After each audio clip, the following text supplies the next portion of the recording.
ઓમ નમો ભગવતે વાસુદેવાય। પ્રિય દર્શકો, આપ સૌનું ફરી એકવાર અમારી આ ચેનલ સંપૂર્ણ જ્ઞાન ગુજરાતીમાં સ્વાગત છે। આગળના અધ્યાયમાં આપણે સાંભળ્યું કે કેવી રીતે મહર્ષિ વાલ્મીકીએ રાજા દ્રઢ હનવાના અહંકારને ચૂર ચૂર કરી દીધો હતો। રાજાને જાણ થઈ કે તેમનું આ વિશાળ સામ્રાજ્ય તેમના પૂર્વજન્મમાં અજાણતા કરવામાં આવેલા પુરુષોત્તમ માસના વ્રતનું જ ફળ છે। રાજાનો અહંકાર હવે સંપૂર્ણ રીતે ઓગળી ગયો હતો અને તેમના અંતરમાં એ જાણવા માટેની તીવ્ર જિજ્ઞાસા જાગી કે આખરે એક તિરસ્કૃત માસ પુરુષોત્તમ માસ કેવી રીતે બન્યો।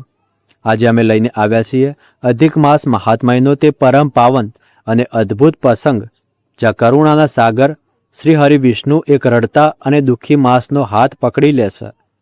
તો આવો મનને સંપૂર્ણ રીતે એકાગ્ર કરીએ, પ્રભુના ચરણોમાં પોતાનું ધ્યાન લગાવીએ અને પ્રેમપૂર્વક બોલીએ હરે કૃષ્ણ રાધે રાધે। તો મિત્રો, આ અધ્યાય શરૂ થાય તે પહેલાં આ વિડીયોને એક લાઇક કરી લેજો અને કોમેન્ટમાં જય શ્રી કૃષ્ણ અથવા જય શ્રી હરિવિષ્ણુ લખી લેજો, જેથી ભગવાન શ્રી કૃષ્ણના આશીર્વાદ હંમેશા તમારા અને તમારા સમસ્ત પરિવાર ઉપર બન્યા રહે અને ભગવાન શ્રી કૃષ્ણ તમારી બધી જ મનોકામનાઓ પૂર્ણ કરે। તેથી આ વિડીયોને એક લાઇક કરવાનું ભૂલતા નહીં અને કોમેન્ટમાં જય શ્રી કૃષ્ણ લખવાનું ભૂલતા નહીં। તો આવો આ અધ્યાયની શરૂઆત કરીએ। નારાયણે નારદજીને કહ્યું કે હે દેવર્ષિ, હવે આગળનું વર્ણન સાંભળો, જે ભગવાન શ્રી કૃષ્ણએ કામ્યક વનમાં રાજા યુધિષ્ઠિર અને અર્જુનને સંભળાવ્યું હતું। જ્યારે તે સંક્રાંતિ વગરનો અસહાય અને નિંદિત મલમાસ વૈકુંઠ ધામ પહોંચ્યો ત્યારે તેની સ્થિતિ અત્યંત દયનીય હતી। દુનિયાના લોકોએ તેને તિરસ્કાર્યો હતો, તેને મલ એટલે કે ગંદકીની ઉપાધિ આપી હતી, શુભ કાર્યોથી તેને દૂર કરી દેવામાં આવ્યો હતો।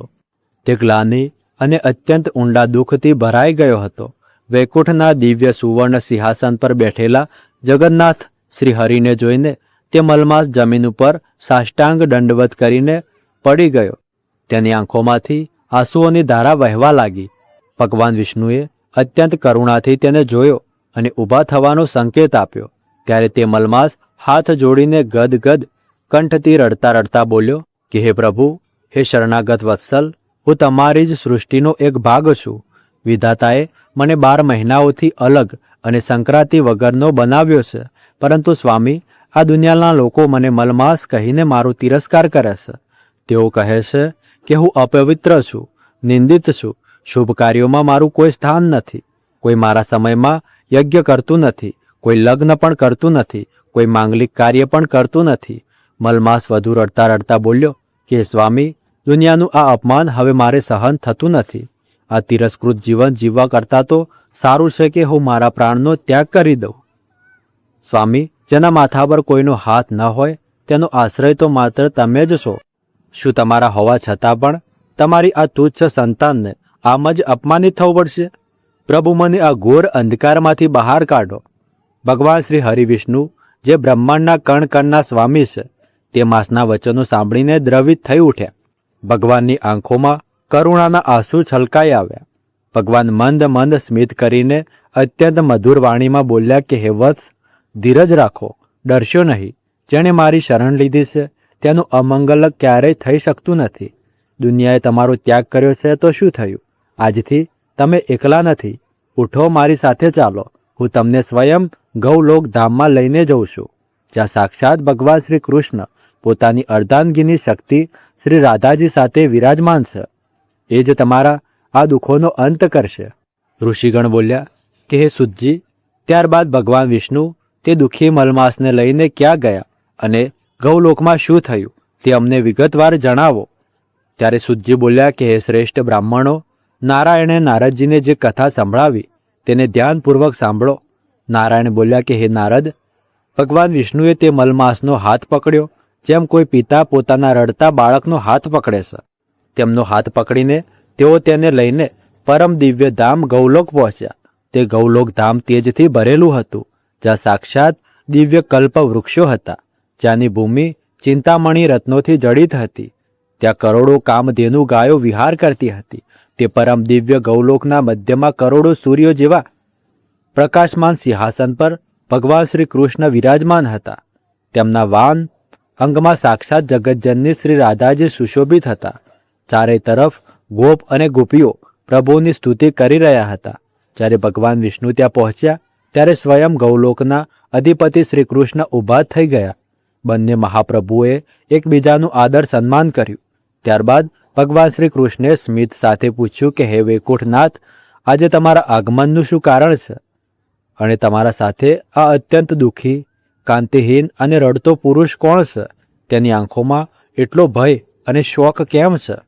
ભગવાન વિષ્ણુએ હાથ જોડીને અત્યંત વિનમ્રતાથી કહ્યું કે હે પુરુષોત્તમ, હે ગોપીનાથ, આ સમયનો જ એક ભાગ છે જેને દુનિયા મલમાસ કહે છે. સ્વામી, આ બિચારો કોઈ રક્ષક વગરનો છે. સંક્રાંતિ વગરનો હોવાના કારણે બધાએ તેને સ્વામીહીન અને અશુભ ગણાવ્યો છે. દુનિયાના લોકો તેની નિંદા કરે છે, તેને સ્પર્શ કરવાથી પણ દૂર રહે છે. આ અપમાનિત પીડિત થઈને આત્મહત્યા કરવા જઈ રહ્યો હતો ત્યારે મેં તેને રોક્યો. ભગવાન વિષ્ણુ આગળ બોલ્યા કે પ્રભુ, તમારી શરણમાં આવ્યા પછી કોઈ દુઃખી રહી શકતું નથી. જેમ તમે દ્રૌપદીની લાજ બચાવી હતી, જેમ તમે ગજરાજને ગ્રહના મુખમાંથી છોડાવ્યો હતો, તેમ આ અનાથ માસની પણ રક્ષા કરો. તેને એવું કોઈ વરદાન આપો કે જેથી તેનો આ કલંક સદાકાળ માટે દૂર થઈ જાય. ભગવાન વિષ્ણુ આ કરુણાભર્યા વચનો સાંભળીને અને તે મલમાસની વ્યાકુળતા જોઈને સાક્ષાત ભગવાન શ્રી કૃષ્ણનું હૃદય પ્રેમ અને દયાથી ભરાઈ ગયું. ભગવાન શ્રી કૃષ્ણ અત્યંત ગંભીર અને દિવ્ય સ્વરમાં બોલ્યા કે હે વૈકુંઠનાથ, તમે તેનો હાથ પકડ્યો છે તો હવે એની ચિંતા મારી છે. સાંભળો, આજે હું આ લોક સમક્ષ એક મહાન ઘોષણા કરું છું. જેમ આ દુનિયામાં હું બધા જીવોમાં અને બધા તત્વોમાં પુરુષોત્તમ એટલે કે સર્વશ્રેષ્ઠ માનવામાં આવું છું, તેમ આજથી હું આ માસને મારું પોતાનું નામ આપું છું. આજથી આ દુનિયામાં મલમાસ નહીં પરંતુ મારા જ નામથી પુરુષોત્તમ માસ કહેવાશે. ભગવાન શ્રી કૃષ્ણ આગળ કહ્યું, હે માસ, હવે તું તેજહીન નથી રહ્યો. મારા જેટલા પણ દિવ્ય ગુણો છે, મારું ઐશ્વર્ય, મારી કીર્તિ, મારું પરાક્રમ, મારી દયા, ભક્તોને ભક્તિ આપવાની મારી શક્તિ, તે બધું જ આજે હું તને અર્પણ કરું છું. હવે તું પણ મારા સમાન પૂજનીય બનીશ. જે 12 મહિના છે તેમના સ્વામી અલગ અલગ દેવતાઓ છે, જેમ કે સૂર્ય, ઇન્દ્ર વગેરે, પરંતુ આ 13મા માસનો સ્વામી સ્વયં હું છું, એટલે કે સાક્ષાત પુરુષોત્તમ છું. ભગવાન શ્રી કૃષ્ણે વરદાન આપતા કહ્યું કે જે મનુષ્ય બીજા મહિનાઓમાં વર્ષો સુધી તપ કરીને પણ મને પ્રાપ્ત કરી શકતો નથી, ત્યાં પુરુષોત્તમ માસમાં માત્ર મારી કથા સાંભળીને, દીપદાન કરીને અને નામ જપ કરીને મને સરળતાથી પ્રાપ્ત કરી શકે છે.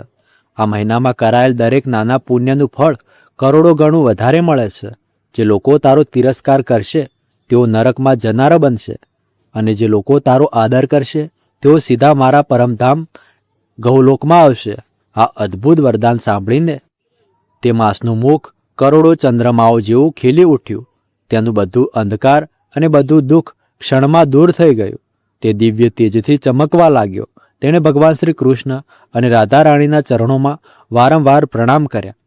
આગળ સૂતજીએ કહ્યું કે ઋષિઓ, આ રીતે ભગવાન શ્રી કૃષ્ણે એક નિંદિત અને ત્યજી દેવાયેલા માસને બ્રહ્માંડનો સૌથી પવિત્ર અને ફળદાયી મહિનો બનાવી દીધો. એ જ કારણ છે કે આ માસને પુરુષોત્તમ માસ કહેવામાં આવે છે. કથાને આગળ વધારતા મહર્ષિ વાલ્મીકીએ રાજા દ્રઢધનવાને કહ્યું કે હે રાજન, જ્યારે ભગવાન શ્રી કૃષ્ણ આ બધું કહી રહ્યા હતા ત્યારે દેવર્ષિ નારદે એક અત્યંત સુંદર શંકા વ્યક્ત કરી. નારદજીએ પૂછ્યું કે હે પ્રભુ, જે માસ મૂળ રૂપે સંક્રાંતિ વિના હોવાના કારણે મલ એટલે કે અશુદ્ધ માનવામાં આવ્યો હતો, તે અચાનક એટલો પવિત્ર કેવી રીતે બની ગયો? શું માત્ર નામ બદલાઈ જવાથી કોઈ વસ્તુ અથવા સમયનો આંતરિક સ્વભાવ પણ બદલાઈ જાય છે? ત્યારે વક્તાઓમાં શ્રેષ્ઠ ભગવાન શ્રી કૃષ્ણે મંદ મંદ સ્મિત સાથે નારદજીને એક અદ્ભુત દ્રષ્ટાંત આપ્યો. ભગવાન બોલ્યા કે હે નારદ, એક ઊંડા અને ઘન જંગલમાં ચંદનનું એક વૃક્ષ હતું. પવનના ઝોકાથી તે વૃક્ષની એક સૂકી ડાળી તૂટીને નીચેના કાદવમાં અને ગંદા નાળામાં પાણીમાં ફસાઈ ગઈ.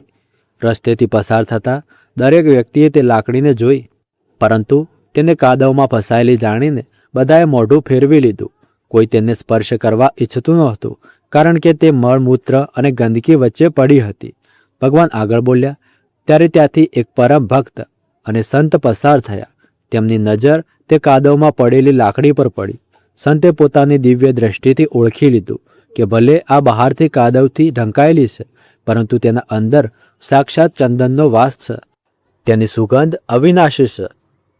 સંતે કોઈ સંકોચ વિના તે કાદવમાં હાથ નાખ્યો, તે લાકડીને બહાર કાઢી, તેને ગંગાજળથી સ્વચ્છ કરી અને ઘસીને તેનું દિવ્ય ચંદન તૈયાર કર્યું. પછી તે ચંદન લઈને તેમણે સાક્ષાત ઠાકોરજીના શ્રી વિગ્રહના મસ્તક પર લગાવ્યું.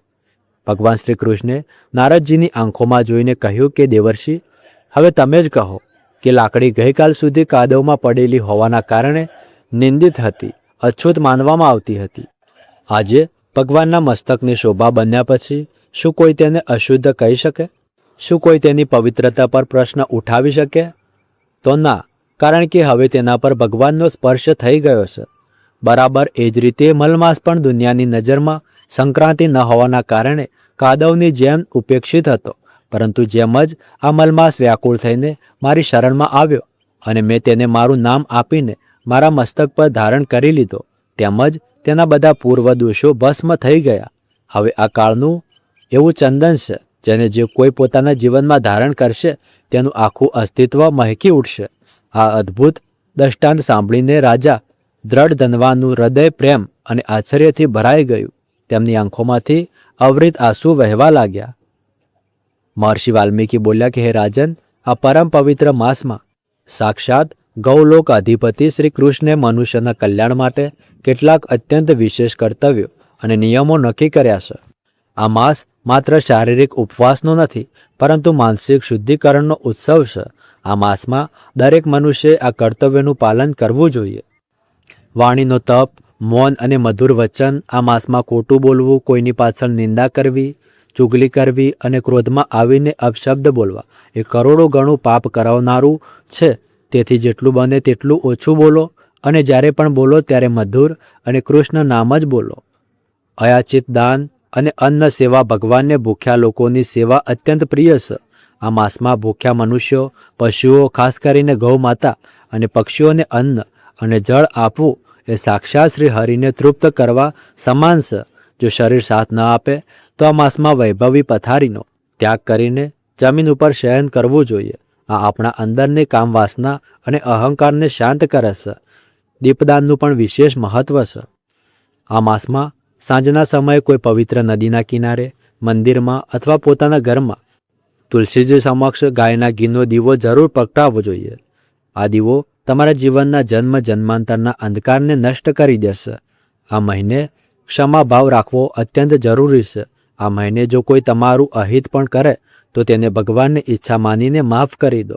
પોતાના મનમાં કોઈ પ્રત્યે દ્વેષ અથવા ઈર્ષાની ભાવના ન રાખો.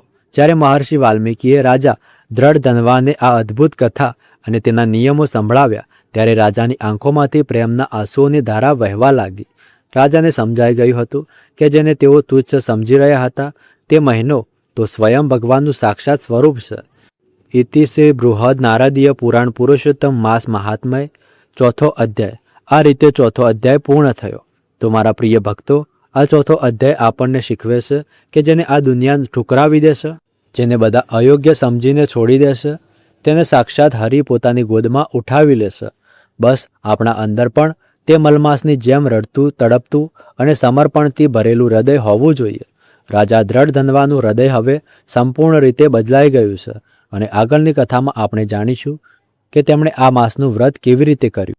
જો ભગવાન શ્રી કૃષ્ણની આ કરુણા અને ચંદનની આ સુંદર ઉપમા તમારા હૃદયને સ્પર્શી ગઈ હોય તો કોમેન્ટ બોક્સમાં પૂરા ભાવથી લખવાનું ભૂલતા નહીં. જય શ્રી પુરુષોત્તમ ભગવાન. રાધે રાધે. આ દિવ્ય કથાને લાઈક કરો, પોતાના પરિવાર અને મિત્રો સાથે શેર કરો અને અમારા આ ભક્તિ પરિવારનો ભાગ બનવા માટે ચેનલને સબસ્ક્રાઈબ જરૂર કરો.